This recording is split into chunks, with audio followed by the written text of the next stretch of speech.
brought to you by Agilus Diagnostics. Health test की बात आती है तो मैं भरोसा करता हूँ India largest diagnostics company Agilus diagnostics. खुद को टेस्ट करते रहो।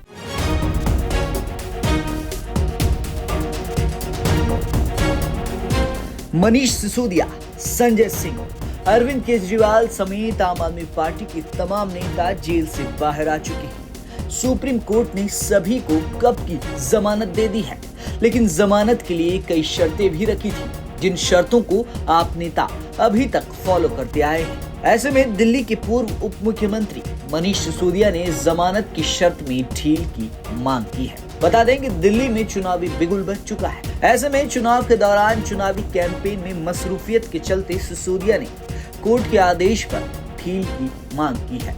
वहीं सुप्रीम कोर्ट ने मनीष सिसोदिया की याचिका पर सीबीआई और ईडी को नोटिस जारी कर दिया है।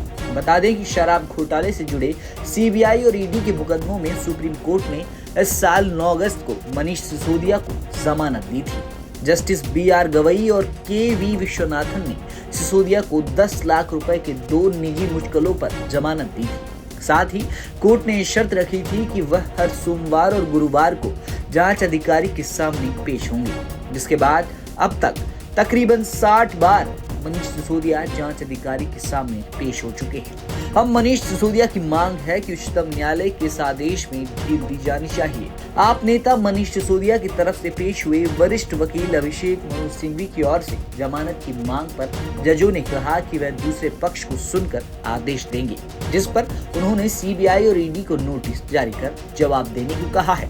इसके अलावा कोर्ट ने कहा कि वह 2 सप्ताह बाद मामले को सुनेगा, तो कोशिश करेंगे कि अगली सुनवाई में इस आवेदन का निपटारा कर दिया जाए। अब आपको थोड़ा मनीष सिसोदिया का वो मामला भी बताते हैं जिसके चलते उन्हें जेल जाना पड़ा था। दिल्ली के पूर्व डिप्टी सीएम को कथित दिल्ली आबकारी नीति घोटाले से जुड़े भ्रष्टाचार और मनी लॉन्ड्रिंग के मामलों में सीबीआई और ईडी दोनों ने गिरफ्तार किया था। उन्हें अब रद्द हो चुकी दिल्ली आबकारी नीति 2021-22 के निर्माण और कार्यान्वयन में कथित अनियमितताओं के लिए 26 फरवरी 2023 को सीबीआई ने गिरफ्तार किया था। इसके अगले महीने ईडी ने उन्हें 9 मार्च 2023 को सीबीआई की प्राथमिकता के आधार पर दर्ज मनी लॉन्ड्रिंग के मामले में गिरफ्तार किया। उन्होंने 28 फरवरी 2023 को दिल्ली मंत्रिमंडल से इस्तीफा दे दिया था। वहीं 9 अगस्त 2024 को सुप्रीम कोर्ट ने मनीष सिसोदिया को कुछ शर्तों के साथ जमानत दे दी। शर्तों में प्रमुख हर सोमवार और गुरुवार को जांच अधिकारी के सामने पेश होना था, और अब तक सिसोदिया 60 बार जांच अधिकारी के सामने पेश हो चुके हैं, जिस पर अब वो थोड़ा ढील मांग रहे हैं। जाहिर सी बात है, अब दिल्ली विधानसभा चुनाव को ज्यादा वक्त बाकी नहीं है। ऐसे में मनीष सिसोदिया चुनाव प्रचार के लिए वक्त निकाल पाए, इस वजह से उन्होंने कोर्ट के आदेश में ढील दी जाने की मांग की है।